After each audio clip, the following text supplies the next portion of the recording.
마음은 심란하고 정신은 어디 가출한 듯이 하루하루 살고 있습니다. 저는 진해에 사는 31살 남자이고 동갑내기인 와이프와 지내고 있었죠. 결혼 3년 차에 저에게 이런 일이 일어나 많이 혼란스럽고 힘이 듭니다. 와이프는 아이를 가진 후 육아휴직을 하며 집에서 생활하였고 아이 낳고 살이 쪄 운동하고 싶다고 해서 헬스게인 PT도 150만원짜리 결제도 해주면서 제 나름대로는 제 아내를 잘 챙겨줬다고 생각하고 살았습니다. 와이프는 육아휴직을 마치고 복직한 뒤 자주회식을 하며 외출을 하였고 오랜만에 육아를 벗어나 일하는 아내가 늦게 들어와도 그러려니 이해를 하려고 했습니다. 그런데 제가 너무 이해를 해준 탓일까요? 술을 먹고 새벽 4시 넘어 귀가하는 시간이 점점 늘어가기 시작했고 의심을 하면서도 저희에게는 눈에 넣어도 안 아픈 2돌도 안 된 아기가 있는데 설마 그런 짓을 할까 생각하였습니다. 올해 3월 아이가 2돌이 되기 며칠 전 저는 보고 싶지도 생각하기도 싫은 장면을 보았습니다.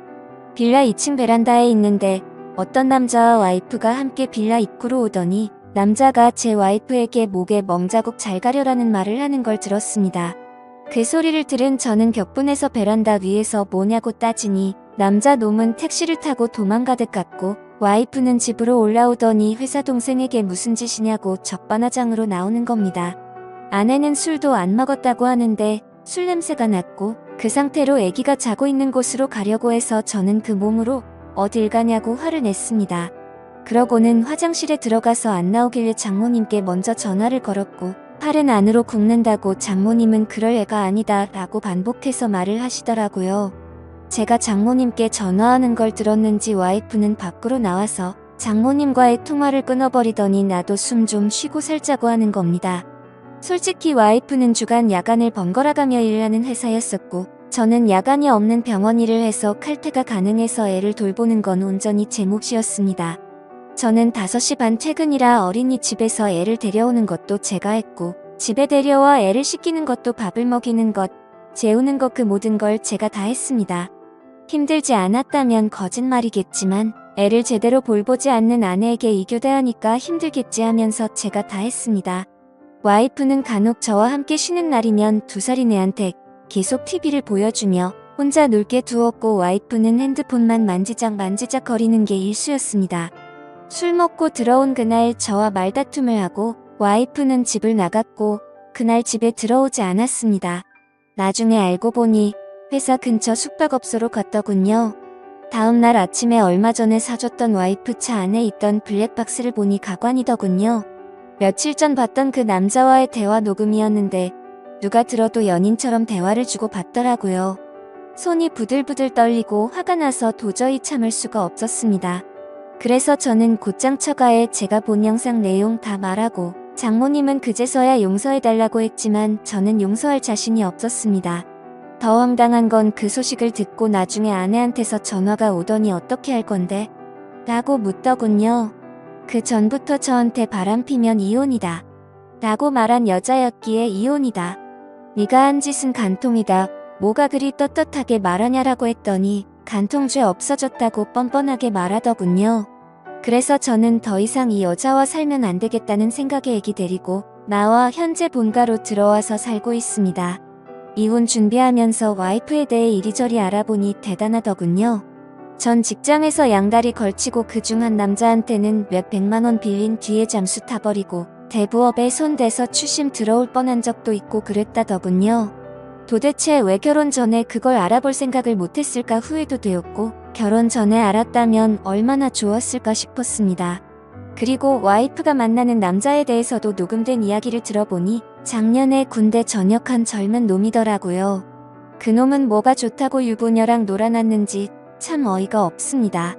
심지어 녹음된 날짜들을 보면 아이 영유아 건강검진, 예방접종을 예약한 날도 그놈과 먹고 노느라고 가지 않았습니다. 아이 태아 보험료도 1년 내고 그 다음 아이에 넣지를 않아 실효되었더군요. 저는 알아서 잘 넣고 있는 줄만 알았습니다. 와이프는 저에게 정확한 월급에 대해 이야기를 해준 적이 없어 거의 생활비는 제 카드로 결제를 했던 상황이라 와이프의 카드 내용을 제가 잘 몰랐습니다. 그런데 그제서야 와이프의 카드 결제 내역을 보니 정말 한숨만 나오더군요. 한 달에 월 250만 원은 넘게 쓰고 있었고 벌써 카드 한도 초과까지 썼더라고요. 그런데도 그놈 자취하는 곳 주위에서 이불집에서 74만원치를 긁었더군요. 무슨 같이 살림 차릴 생각인지 생각조차 하기가 싫었습니다. 아무튼 그 여자 빚 때문에 협에 이혼하고 있습니다. 복수하고 싶은데 명예훼손이니 뭐니 피해자를 위한 법은 없더라고요. 회사에 이것들 이름 다 까발리고 싶지만 제게는 아이가 있기에 제가 범죄자가 되면 안 될 것 같아 참고 있습니다. 아이는 엄마의 정을 받고 자라지 않아 다행인지 엄마를 찾지 않고 잘 지내고 있습니다. 왜 가해자들은 저렇게 웃으면서 지내는데 피해자인 제가 이렇게 힘들어야 하나요? 대한민국 법은 가해자를 위한 법인 것 같습니다. 중구난방으로 적었습니다. 긴 글 읽어주셔서 감사합니다. 다음은 후기 내용입니다. 안녕하세요 여러분들, 저는 이 글쓴이의 절친한 친구입니다. 친구에게 양해를 구해 계정을 빌려서 작성을 하고 있습니다. 제가 목격한 사실들을 얘기하기 위해서입니다. 저는 이 친구의 연애 시절부터 쭉 지켜봐왔습니다. 이 여자 때문에 항상 힘들어했습니다. 사람들 앞에서 무안 주는 거는 예사고, 친구의 친척들과 모이는 자리, 모처럼 대학교 친구, 고등학교 친구들이 모이는 자리에도 전화로 거기는 왜 갔냐, 지금 당장 집에 들어가라, 그럴 시간에 나를 보러 오라고 떼를 쓰고 화를 내고 욕하는 게 다반사였습니다. 제가 보기에도 집착이 병적으로 심했습니다. 친구들 커플끼리 놀러갈 때도 자기 맘에 안 드는 게 하나라도 있으면 바로 버스를 타고 혼자 집에 가버리고 집에 가서 전화로 화내고 욕하고 그러더군요. 더 웃긴 일도 있습니다. 결혼식 전날 친구 커플들끼리 모였습니다. 분명히 그 여자한테도 얘기를 했고요. 임신 때문에 술을 마시면 안 되니 친구 보고 혼자 가서 놀라고 했습니다. 친구들끼리 재밌게 노는데 수시로 전화가 오더군요. 나 빼고 노니깐 재밌냐고 하면서 집에 빨리 안 들어가냐고, 뭐하는 짓이냐고 온갖 소리를 지르더라고요. 옆에서 통화를 듣고 있던 저희 친구들도 다 황당했습니다. 분명히 같이 가자고 얘기도 했었고 허락을 했었으니깐요. 아무튼 그날 또 여러분이 생각하시는 대로 또 싸웠습니다. 그래도 다음날 결혼식이니 잘 풀리길 바라면서 집으로 귀가를 했죠. 결혼 후에는 제 친구한테 심한 말을 많이 했습니다. 특히 친구 부모님을 무시하기 일쑤였습니다. 너희 집에서 해준 게 뭐가 있냐부터 시작해서 너희 집이 그렇게 잘났냐 등등, 뭐 흔히 얘기하는 시댁구박, 그런 건 옆에서 볼 때 전혀 없었습니다. 친구 어머니께서는 그 여자가 전화하기 전까지는 절대 하지 않으셨습니다. 할 말이 있으시면 친구를 통해서 하였지만 그것 또한 집안 행사 관련 말씀이셨습니다. 그리고 이 여자는 모정이라고는 찾아볼 수가 없었습니다. 친구에게 들은 얘기도 있지만 제가 친구 집에 놀러가서 본 장면도 있죠. 애가 엄마가 봐주지 않는다고 스스로 토를 하고 했습니다. 심지어 막 걷고 뛰기 시작할 때 거실에서 뛰며 잘 놀고 있는 애를 주위에 장난감이 많이 널브러져 있는 상황임에도 전혀 신경도 쓰지 않는 것 같아 보였고, 애가 침대에서 떨어져 피가 나도 뭐 이 정도면 괜찮다 하면서 그냥 TV 보러 가더군요. 참 이게 엄마라는 사람이 할 짓인지 싶었습니다.